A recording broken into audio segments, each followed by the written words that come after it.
Hello दोस्तों, civil learning online YouTube channel पे आप सभी का स्वागत है। और आज हम इस वीडियो में कंजुगेट बीम मेथड के बारे में डिस्कस करने वाले हैं। जैसा कि लैंग्वेज से आपको पता चल ही गया होगा कि आज का हमारा ये वीडियो हिंदी में होने वाला है और ये कंजुगेट बीम मेथड पे मेरा दूसरा वीडियो होने वाला है। और किसी को अगर हिंदी से कोई दिक्कत हो रही है तो आप मेरा पहला वाला वीडियो देख सकते हो जो कि मैंने इंग्लिश में बनाया हुआ है। और यही वीडियो आपको अगर इंग्लिश में देखना हो तो प्लीज कैप्शन ऑन कर लीजिएगा। और इस वीडियो को शुरू करने से पहले हम लोग स्टार्ट करेंगे कंजुगेट बीम मेथड हम यूज क्यों करते हैं और उसका कुछ प्रॉपर्टीज है जिसकी वजह से हम conjugate beam method frequently use करते हैं। और ये एग्जाम में ज्यादातर पूछा गया है और ये सिंगल वीडियो से आपका सारा कंसेप्ट क्लियर हो जाएगा कंजुगेट बीम मेथड से रिलेटेड। सो बिना किसी देरी के हम शुरू करते हैं आज का अपना ये वीडियो। सो गाइस, शुरू करते हैं हम मीनिंग ऑफ कंजुगेट बीम से। कंजुगेट बीम का मीनिंग क्या है, हम कैसा बीम को कंजुगेट बीम कहेंगे। तो हमारा ये डिफिनीशन है, it is an imaginary beam of same span as the original beam located with M by EI diagram such that the shear force and bending moment at the section will represent the rotation and deflection at the section in the original beam। ये line हमें क्या कह रहा है कि मतलब जो हमारा कंजुगेट बीम है वो एक इमेजिनरी बीम है और जिसका स्पैन जो होता है वो हमारा ओरिजिनल बीम के इक्वल उसका स्पैन होता है। और जो हमारा जो कंजुगेट बीम होता है उसको हम एनालाइज करते वक्त M by EI diagram moment bye EI diagram का हम यूज करते हैं। और जो हमारा शियर फोर्स और बेंडिंग मोमेंट जो एक्चुअल बीम में जो शियर फोर्स और बेंडिंग मोमेंट जो होता है वो हमारा कंजुगेट बीम के केस में डिफ्लेक्शन और स्लोप हो जाता है। मतलब शियर फोर्स जो है वो हमें स्लोप दे देता है कंजुगेट बीम में और जो बेंडिंग मोमेंट है वो हमें डिफ्लेक्शन दे देता है। और जैसा कि ये कुछ डायग्राम्स है जो मैंने आप लोगों के लिए उठाया हुआ है, जैसे कि देख सकते हो आप, अगर हमारा कोई बीम दिया हुआ है उसका एक एंड अगर सिंपली सपोर्टेड है तो कंजुगेट बीम जब हम उसको ड्रॉ करेंगे उसका ओरिजिनल बीम का तो वो हमारा सिंपली सपोर्टेड ही रहेगा। अगर हिंज सपोर्ट है तो वो हिंज्ड ही रहेगा। पर क्या होगा, जब हमारा ये फिक्स्ड सपोर्ट होगा तो ये हमारा फ्री एंड हो जाएगा। ठीक है। और जैसा कि आप देख सकते हो, अगर हमारा बीम सिंपली सपोर्टेड है तो उसका जब हम कंजुगेट बीम ड्रॉ करेंगे तो उसका कंजुगेट बीम हमारा सिंपली सपोर्टेड ही रहेगा। सो गाइस, इतना था। अगर जैसे कि अगर हमें कोई क्वेश्चन आया जिसमें ये एक इंड फिक्स है दूसरा इंड हिंज्ड है तो इसको हम ड्रॉ करेंगे तो जो फिक्स्ड हमारा होगा वो हमारा फ्री इंड हो जाएगा और हिंज्ड का हिंज्ड ही रहेगा। तो ये कुछ कंसेप्ट था जो कंजुगेट बीम में यूज होता है उससे रिलेटेड न्यूमेरिकल सॉल्व करने के लिए। तो अब हम शुरू करते हैं हम अपना न्यूमेरिकल। सो गाइज, हमारा स्टेप 1 से न्यूमेरिकल शुरू हो रहा है सॉल्यूशन इसका। तो हमारा स्टेप 1 क्या कहता है, applying condition of static equilibrium. तो हम क्या कर रहे हैं, जो हमारा ये स्पैन दिया हुआ है इसमें हम कंडीशन ऑफ स्टैटिक इक्विलिब्रियम लगा रहे हैं। पहला जो हमारा स्टेप होगा, जो हमें कंजुगेट बीम दिया रहेगा, हम सिंपली कंजुगेट बीम को कंजुगेट मतलब जो हमारा कंजुगेट बीम मतलब जो ये हमें ओरिजिनल जो बीम दिया रहेगा हम ओरिजिनल बीम की तरह ही उसको सॉल्व करेंगे। बाद में हम कंजुगेट बीम का उस पर कंडीशन लगाते हैं। ठीक है। तो जो ये हमारा ओरिजिनल बीम है इस पे हम क्या करेंगे, कंडीशन ऑफ स्टैटिक इक्विलिब्रियम पहले लगाते हैं। तो हमारा कंडीशन ऑफ स्टैटिक इक्विलिब्रियम क्या है, sum of moment about a point is equals to 0, sum of forces in vertical direction equals to 0, that is summation fy equals to 0, और sum of the forces in horizontal direction equals to 0। so guys, देखो अगर हम यहाँ पे लगाते हैं, हम consider कर लेते हैं, let the reaction at end A B RA and reaction at B RB, ये हमने एज्यूम कर लिया। तो फिर अब हम क्या करेंगे, समेशन MA बराबर 0, जो हमारा कंडीशन ऑफ स्टैटिक इक्विलिब्रियम है वो हम लगाते हैं। मीन्स मोमेंट अबाउट A जब हम लेंगे, मोमेंट अबाउट ए जब लेंगे तो हमारा बी क्या है, ये एंटी क्लॉकवाइज घूमेगा बी। तो हमारा एंटी क्लॉकवाइज को हम पॉजिटिव ले लेते हैं। R B into total span हमारा 12 मीटर है, सो 12। अब जो लोड हमें क्लॉकवाइज में घूम रहा है उसको हम माइनस करेंगे, 40 into 3 minus 40 into 6 force into perpendicular distance. Similarly force into perpendicular distance 40 into 6 minus 40 into 3 plus 3 plus 3 9 equals to 0। So guys इसको हम सॉल्व करेंगे तो हमारा आर बी का वैल्यू आएगा। So R B equals to 60 kilo newton आ गया। अब हम दूसरा कंडीशन ऑफ स्टैटिक इक्विलिब्रियम लगाएंगे जो कि हमारा क्या कहता है, sum of forces in vertical direction equals to 0। अब देखो फोर्स इन वर्टिकल डायरेक्शन हमारा क्या हुआ, जो रिएक्शन एट सपोर्ट ए है ये हमारा आर ए जो है वो ऊपर लग रहा है। सिमिलरली जो reaction at B R B है वो हमारा ऊपर लग रहा है। ये दोनों फोर्स अपवर्ड डायरेक्शन में लग रहा है और ये तीनों जो फोर्स है वो डाउनवर्ड डायरेक्शन में लग रहा है। तो हमारा क्या होगा, R A plus R B मतलब sum of upward force minus sum of downward force 40 40 40 equals to 0। अब इसमें हम क्या करेंगे, आर बी का वैल्यू रखेंगे तो हमारा आर ए का वैल्यू आ जाएगा। सो गाइस ये रहा हमारा आर ए का वैल्यू। अब हम क्या करेंगे, थर्ड स्टैटिक इक्विलिब्रियम कंडीशन है force in horizontal direction equals to 0। तो यहाँ पे कोई फोर्स नहीं है, आप देख सकते हो इस बीम पे हमारा कोई भी हॉरिजॉन्टल फोर्स नहीं लग रहा, तो इसके लिए ये हमारा नॉर्मली 0 हो जाएगा। इससे हम ज़्यादा सॉल्व नहीं कर सकते, ठीक है।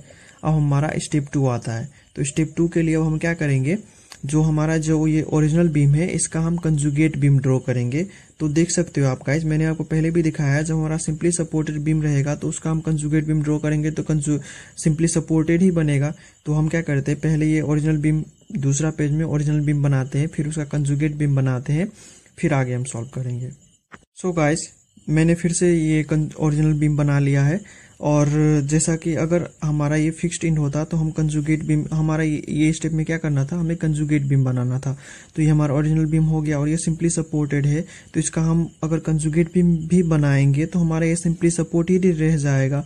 इसलिए मैं ये स्टेप मतलब इसका कंजुगेट बीम ड्रॉ नहीं कर रहा, ये जरूरत भी नहीं पड़ेगा, ठीक है, क्योंकि ये हमारा सिंपली सपोर्टेड है और सिंपली सपोर्टेड का कंजुगेट हमारा सिंपली सपोर्टेड ही होता है, ठीक है।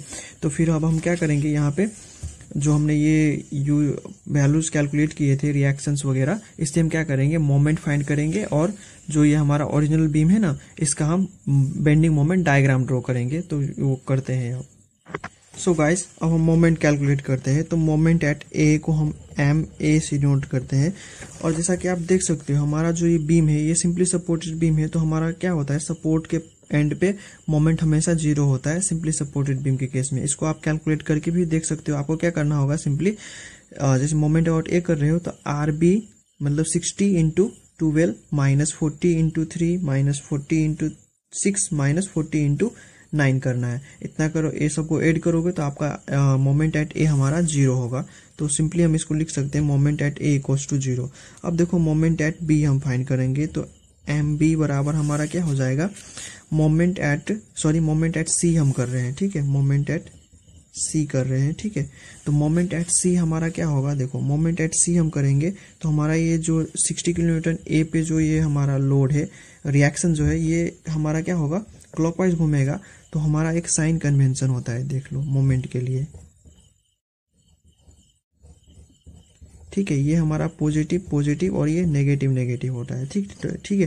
तो जो ये हमारा ए क्लॉकवाइज घूम रहा है इसका साइन कन्वेंशन पॉजिटिव है, तो इसको हम प्लस लिखेंगे और 60 इंटू 3 यानी कि 180 किलो न्यूटन मीटर हो गया। सिमिलरली अगर हम मोमेंट एट डी फाइंड करेंगे तो हमारा क्या होगा, मोमेंट एट डी बराबर क्या हो जाएगा, जो ये हमारा देखो मोमेंट एट डी हम फाइंड कर रहे हैं तो इस पॉइंट को पकड़ो, ठीक है, और फिर आर ए को घुमाओ, आर ए इंटू क्या होगा 6, जो हमारा क्लॉकवाइज घूम रहा है साइन कन्वेंशन हो रहा पॉजिटिव हो जाएगा, ठीक है। तो 60 इंटू 6। अब देखो इतना करने के बाद जो ये हमारा 40 किलोमीटर है ये हमारा एंटी क्लॉकवाइज घूम रहा है, नेगेटिव होगा, तो हम लिखेंगे माइनस 40 इंटू 3 बराबर हो जाएगा मोमेंट एट डी हमारा हो गया माइनस 240 किलोमीटर। सिमिलरली अब हम मोमेंट एट ई करेंगे। देखो गाइस अगर हम मोमेंट एट ई कर रहे हैं तो हम क्या कर सकते हैं, मोमेंट एट ई इधर से भी कर सकते हैं, तो इधर से करेंगे तो हमारा कितना सारा लोड है, इसलिए हम क्या करेंगे, मोमेंट एट ई फाइंड करेंगे इस साइड से। तो हमारा ये 60 है और ये 60 इंटू 3 है और ये हमारा क्या होगा, ये एंटी क्लॉकवाइज घूम रहा है, तो इस साइड इस बार हम क्या करेंगे, साइन कन्वेंशन इस साइड वाला लेंगे। हम इमेजिन करते हैं कि हम ये ओरिजिन पे स्टैंड करते हैं, ठीक है, और ये जो हमारा घूमेगा ऊपर जा रहा है तो पॉजिटिव लेंगे। 60 इंटू 3 यानी कि ये हमारा 180 किलो न्यूटन मीटर पॉजिटिव में आ जाएगा, ठीक है। अब हम मोमेंट एट ई फाइंड कर लिए, तो हमारा फिर से मोमेंट एट बी जो हमारा सपोर्ट है वो 0 किलो न्यूटन मीटर हो जाएगा, ठीक है। अब हम क्या करेंगे, ये बेंडिंग मोमेंट डायग्राम हम ड्रॉ करेंगे। सो गाइस, अब इस स्टेप को आप अच्छे से ध्यान से देखना। देखो, अगर ये हमारा ए हो गया, ये हमारा बी हो गया, ये सी डी और ई हो गया। अब देखो, हमारा मोमेंट एट ए 0 है और सी पे 180 है, तो मोमेंट एट ए हमारा 0 हो गया और सी पे हम 180 ले लेते हैं, ठीक है। और फिर देखो, हमारा मोमेंट एट डी जो है वो 240 है, तो उसको हम प्लॉट कर देते हैं 240 पे, ठीक है।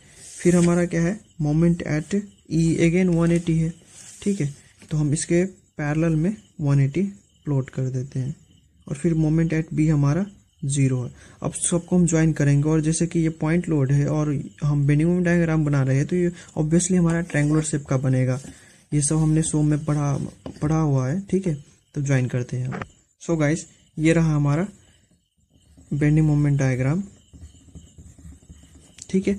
अब देखो, अब हमें यहाँ पे आएगा फ्लेक्सुरल रिजिडिटी का काम। यहाँ पे हमें जो फ्लेक्सुरल रिजिडिटी क्वेश्चन में दिया हुआ है वो 2i है और ये i है और ये भी i है। अब हम क्या करेंगे, जो ये हमारा डायग्राम है इसको हम, ये हमारा m हो गया और हम इसको क्या करेंगे, m by E I diagram बनाएंगे। मीन्स मोमेंट, जो ये जो हमारा मोमेंट हो गया, ये तीनों हमारा मोमेंट हो गया। अब इन तीनों को हम ई आई से डिवाइड करेंगे, ठीक है।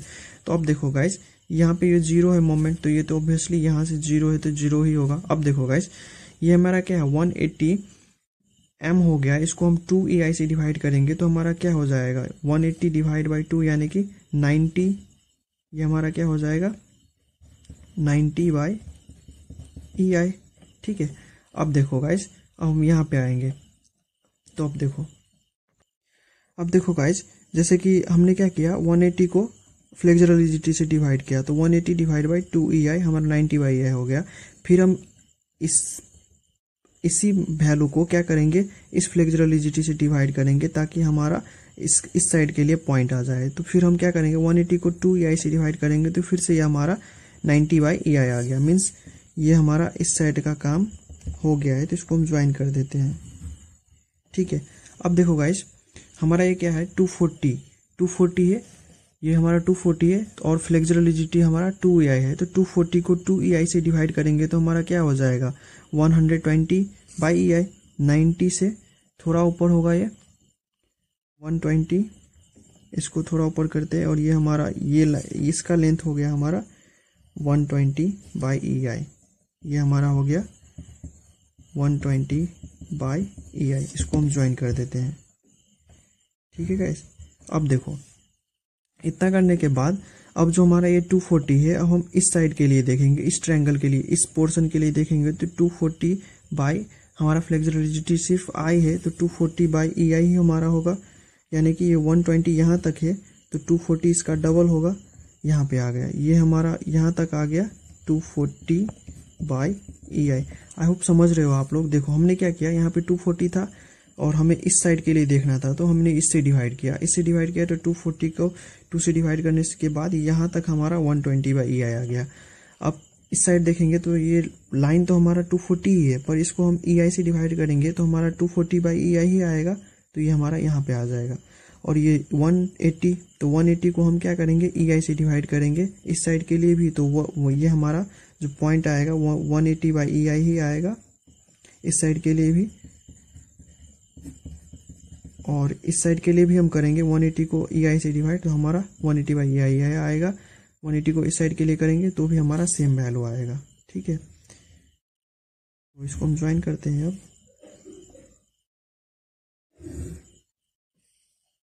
सो गाइस, जैसा कि आप सब देख सकते हो, इसमें हमें दो डायग्राम बन रहा होगा, एक ट्रायंगल होगा, एक रेक्टेंगल होगा। तो इसको हम दिखा देते हैं, शो कर देते हैं, ताकि हमें जब लोडिंग एंड मोमेंट जब फाइंड करेंगे उस टाइम हमें कैलकुलेशन करने में इजी होगा। तो अब देखो, ये जो हमारा 240 था और ये हमारा तक 180 है, तो ये पॉइंट हमारा 180/EI हो जाएगा।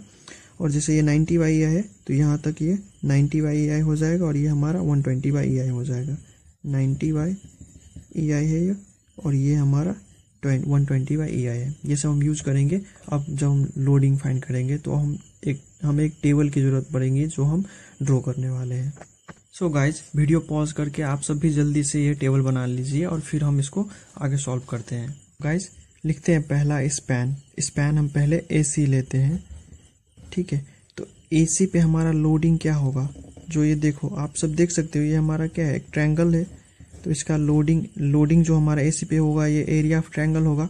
तो एरिया ऑफ ट्रायंगल हमारा क्या होता है, हाफ इंटू बेस हमें पता है ये 3 मीटर है, 3 मीटर है, 3 मीटर है, 3 मीटर है। तो half into base into height. अब ये हाइट यानी कि ये इसका लेंथ, तो ये हमारा क्या है, 90/EI। इसको 90/EI से हम मल्टीप्लाई करेंगे। सिमिलरली हम आते हैं स्पैन CD में। तो स्पैन CD में आएंगे तो आप सब देख सकते हो, CD में हमारा दो बन रहा है डायग्राम। एक तो ये हमारा रेक्टेंगल हो गया और ये दूसरा हमारा एक ट्रायंगल हो गया। तो हम दोनों लोडिंग कंसीडर करेंगे। तो पहले हम क्या करते हैं, इस ट्रायंगल को लेते हैं। तो ट्रायंगल को लेंगे तो इसका एरिया अगेन हमारा हाफ इंटू बेस हमें पता है 3 इंटू हमारा हाइट क्या हो जाएगा। देखो गाइस, यहाँ तक हमें पता है ये 90/EI है और ये हमारा टोटल 120 है। तो ये हमारा कितना हो जाएगा, 30/EI। So half into base into height हमारा हो जाएगा 30/EI। सिमिलरली अब हम रेक्टेंगल को लेंगे तो रेक्टेंगल का हमारा क्या होगा, बेस इंटू हाइट। बेस हमारा 3 है इंटू हाइट हमारा क्या है, 90/EI। अब इसको कैलकुलेट कर लेते हैं, फिर हम दूसरे स्पैन पर मूव करते हैं। सो गाइस, ये रहा हमारा लोडिंग का वैल्यू। अब हम क्या करते हैं, स्पैन DE पे मूव करते हैं। देखो गाइस, स्पैन DE पे मूव करेंगे तो हमारा स्पैन DE में भी दो लोडिंग है, एक ये रेक्टेंगल है और ये हमारा एक ट्रायंगल है। तो ट्रायंगल का लोडिंग हम लेंगे तो फिर हमारा ये हो जाएगा हाफ इंटू बेस हमारा 3 मीटर इंटू हाइट हम क्या लेंगे, देखो यहाँ तक हमारा 180 है, तो 240 में से 180 सब्ट्रैक्ट करेंगे तो कितना हो जाएगा हमारा 60। तो ये लेंथ है हमारा 60/EI। बस डाल दो 60/EI। यहाँ से हमारा DE का लोड ट्रायंगल का वैल्यू आ जाएगा। सिमिलरली हम रेक्टेंगल का करेंगे तो अगेन बेस इंटू हाइट हमारा हो जाएगा 180/EI। यहाँ से हमारा फाइनल वैल्यू आ जाएगा DE स्पैन का, सिमिलरली लोडिंग का। और ये हम स्पैन BE कंसीडर करेंगे अथवा EB कंसीडर करेंगे तो यहाँ पर फिर एक रेक्टेंगल है और इसका एरिया हो जाएगा half into base into height हमारा 180/EI हो जाएगा। So half into base into height 180/EI। Final value calculate करते हैं। सो हमारा अब ये थर्ड टेबल क्या कहता है, distance of the CG from support A। तो अब देखो गाइस, एक कंडीशन आपको क्या याद रखना होगा, जब हम ट्रायंगल का CG फाइंड करेंगे, मानो ये A है और ये B है, अगर हम ये बड़ा वाला एंड से अगर CG फाइंड हम करेंगे तो ये ऐसे याद रखना है, ये छोटा है तो ये हमारा हो जाएगा x/L, ठीक है। और ये छोटा वाला एंड से जब हम बड़ा वाला साइड, मतलब ये बड़ा वाला, ये मानो कि लोडिंग है, ये हैवी पोर्शन हुआ, ये लाइट पोर्शन हुआ। तो देखो A से जब हम लाइट पोर्शन की तरफ CG फाइंड करेंगे तो हम x/L करेंगे। और वैसे ही अगर हम B से A की तरफ, मतलब हैवी पोर्शन की तरफ CG फाइंड करेंगे, ये 2 टाइम्स x/L हो जाएगा। सॉरी, ये 3 होगा और ये 2 टाइम्स x/3 होगा। ये हमारा CG होता है। तो अब हम इस कंसेप्ट से हम इसका CG फाइंड करते हैं। अब देखो गाइस, ये हमारा AC है और हम क्या कर रहे हैं, सब CG फाइंड कर रहे हैं फ्रॉम सपोर्ट A। तो A की तरफ से हम इधर सपोर्ट की मतलब CG फाइंड कर रहे हैं। तो ये हमारा क्या है, हैवी पोर्शन है, तो ये हमारा क्या हो जाएगा 2/3 इंटू स्पैन हमारा क्या है 3 करेंगे तो ये हमारा आ जाएगा 2। सिमिलरली अब हम CD में चलते हैं तो देखो ये हमारा ट्रायंगल में है और ये हम एक ए पॉइंट से जब हम इसका CG फाइंड करेंगे तो ये पहला 3 ऐड हो जाएगा, सो 3 प्लस। अब हम यहाँ पे पहुँच गए तो इसका CG किधर तक होगा, ये हैवी पोर्शन है इधर तक, इसका मतलब 2 से हम पहले मल्टीप्लाई करेंगे और ये हमारा स्पैन 3 है और इसको हम डिवाइड करेंगे 3 से, 2/3 टाइम्स x जैसे कि मैंने बोला है यहाँ पे वही किया, तो ये हमारा हो जाएगा 5 मीटर। सिमिलरली रेक्टेंगल का तो ये हमारा 3 ऐड होगा और ये CD का CG मतलब जो रेक्टेंगल है उसका CG तो एट द मिड स्पैन में होता है, सो 3 प्लस 3/2 यानी कि 1.5, टोटल हो जाएगा हमारा 4.5 मीटर। सिमिलरली अब हम DE में चलते हैं तो हमारा ये ए DE में जाएंगे जब हम तो A से हमारा ये कितना दूरी पे हो जाएगा 3 + 3 6 प्लस। अब देखो ये ट्रायंगल हमारा क्या है, इधर लाइट पोर्शन है तो ये हमारा हो जाएगा CG x/3 पे और ये हम लिखेंगे 6 प्लस x मीन्स 3/3 बराबर 7 हो जाएगा। अब हम रेक्टेंगल का CG फाइंड करेंगे तो ये हमारा हो जाएगा 6 प्लस 3/2 यानी कि 6 प्लस 1 यानी कि 7.5। इसको हम लिखेंगे कैसे 6 plus 3/2 equals to 7.5। Similarly B का CG जब हम फाइंड करेंगे तो हमारा 3 + 3 + 6 9 हो गया, मीन्स हम यहाँ पे पहुँच गए।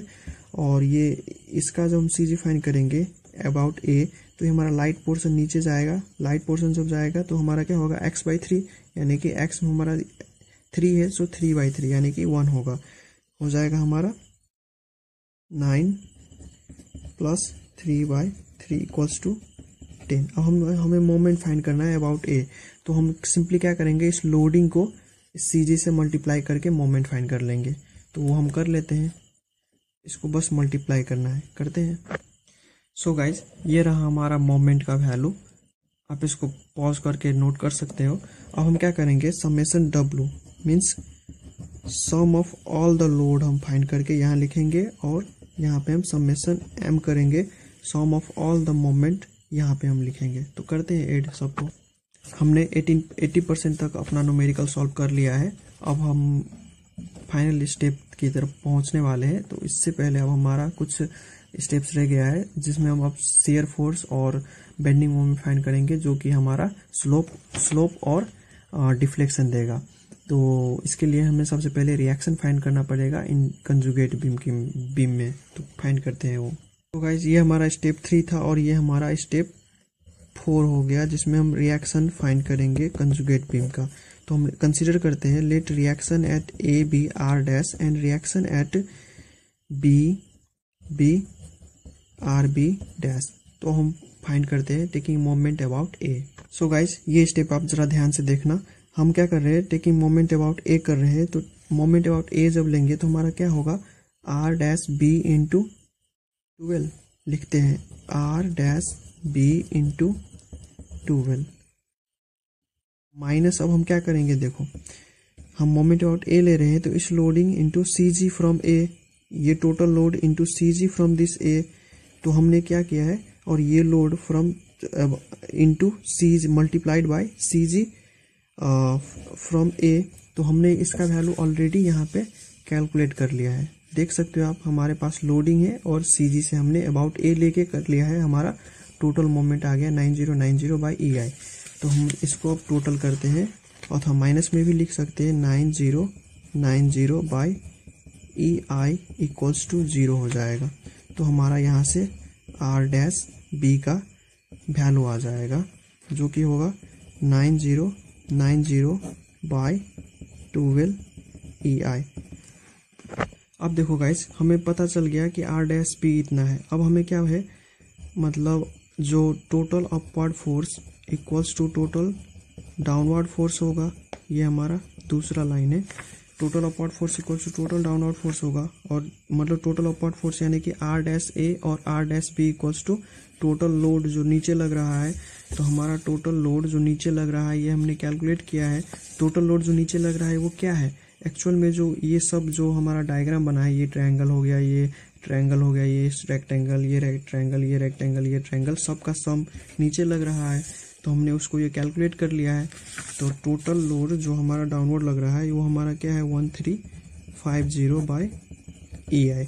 अब हम यहाँ से क्या करेंगे, R डैश ए इजिली कैलकुलेट कर लेंगे। सो गाइस अब हमारा आया स्टेप 5 और स्टेप 5 में हम क्या करेंगे, स्लोप फाइंड करेंगे। स्लोप एट ABCD फाइंड करेंगे। तो अब देखो हमारा स्लोप एट ए क्या हो जाएगा, देखो स्लोप एट ए बराबर होगा रिएक्शन एट ए, और रिएक्शन यानी कि शियर फोर्स एट ए। तो हमें पता, हमने कैलकुलेट किया है कि हमारा रिएक्शन एट ए कितना है, R डैश ए। तो यही हमारा हो जाएगा slope eight A 1185 by 2EI। जब हम EI का वैल्यू डालेंगे कांस्टेंट में तो ये हमारा एग्जैक्ट आंसर आ जाएगा, नहीं तो हम इतना तक छोड़ सकते हैं। Similarly slope at B. अब देखो guys slope at B, slope at हम सी करेंगे, क्योंकि ए के बाद हमारा कंसेक्यूटिव जो पॉइंट है वो हमारा सी है। तो स्लोप एट सी हम फाइंड करेंगे। तो स्लोप एट सी हमारा क्या हो जाएगा, शियर फोर्स एट सी। तो अब देखो guys shear force at C जब हम फाइंड करेंगे तो हमारा क्या होगा, shear force at C means जी, ये जो अपवर्ड लोड माइनस या downward load, reaction at A minus this load. क्योंकि हमें याद होगा जब हम मतलब कोई बीम सॉल्व करते थे तो क्या करते थे, यहाँ पे रिएक्शन हम क्या करते थे, upward load minus downward load करते थे, तो वो हमारा रिएक्शन बनता था यहाँ इस पॉइंट पे, वही होगा यहाँ पे। तो हमें reaction at A 1185 by 2EI minus loading of triangle AC। तो AC पे लोडिंग हमारा कितना है, ये आप देख सकते हो, लोडिंग हमारा AC पे कितना है 135 बाई EI। बस इतना हमें सब्ट्रैक्ट करना है 135 बाई EI, और जो वैल्यू आया ये हमारा स्लोप एट C देगा। सो अब आई स्लोप एट C के बाद हमारा कंसेक्यूटिव पॉइंट D है। तो इसके लिए हम क्या कर सकते हैं, ये अपवर्ड लोड माइनस ये लोड माइनस ये दोनों सम लोड का सम, मतलब upward load minus this to downward load करेंगे तो हमारा शियर फोर्स एट D आ जाएगा, जो कि हमें स्लोप एट D देगा। तो लिखते हैं वो। So guys slope eight D हमने फाइंड कर लिया। हमने क्या किया है, देखो हमारा यहाँ तक का शियर फोर्स पता था तो हमें यहाँ का चाहिए, तो हमने क्या किया, यहाँ तक का पता था तो यहाँ वाले में से ये सब्ट्रैक्ट कर दिया, यहाँ C वाले तक का में से जो ये हमारा लोडिंग था इसका मैंने सब्ट्रैक्ट कर दिया तो D आ गया। सिमिलरली स्लोप B और E पे फाइंड कर लेते हैं। तो B के लिए हमें क्या होगा, शियर फोर्स एट B, और E के लिए upward force minus downward force. तो सो गाइस ये रहा हमारा स्लोप एट डिफरेंट पॉइंट। अब हमें डिफ्लेक्शन फाइंड करना है, उसके लिए हम क्या करेंगे, बेंडिंग मोमेंट फाइंड करेंगे at different points. So guys अब हमारा ये स्टेप हो जाएगा, स्टेप कितना है, सो गाइस डिफ्लेक्शन एट ए 0 हो गया, क्योंकि वो हमारा बीम था जो सिंपली सपोर्टेड बीम था, और जो एंड ये ए है वो सिंपली सपोर्टेड था इसलिए। और जैसे कि अब हम डिफ्लेक्शन एट कहाँ फाइंड करें, डिफ्लेक्शन एट ए के बाद हमारा जो पॉइंट है वो C है। इसके लिए क्या होगा, हमारा bending moment at C find करना पड़ेगा। क्यों, क्योंकि ये हमारा कंजुगेट बीम मेथड है। तो बेंडिंग मोमेंट एट C हम फाइंड करेंगे तो हमारा क्या होगा, reaction at A into 3 minus loading of this into CG। So guys ये हो गया हमारा डिफ्लेक्शन एट B जो कि 0 हो गया, और डिफ्लेक्शन एट E। तो डिफ्लेक्शन एट E के लिए हमने क्या किया, reaction at B into this span 3 minus moment of this triangular portion. So loading into CG of this triangular portion. We are taking moment about E। Moment about E जब ले रहे हैं तो ये हमारा क्या होगा, इसका CG जो है ये लाइटर पोर्शन है, तो x/3 यानी कि 3/3 बराबर 1 से मल्टीप्लाई किया होगा, ये रहा, और इसका हमने वैल्यू फाइंड कर लिया। तो आई होप गाइस ये हमारा फाइनल स्टेप था, एंड आई होप ये वीडियो आप लोगों को बहुत हेल्पफुल लगा होगा, और फ्यूचर में और भी वीडियो चाहिए इंजीनियरिंग से रिलेटेड तो आप ये civil learning online channel subscribe करिएगा, एंड मिलते हैं नेक्स्ट वीडियो में। Thanks, have a nice day.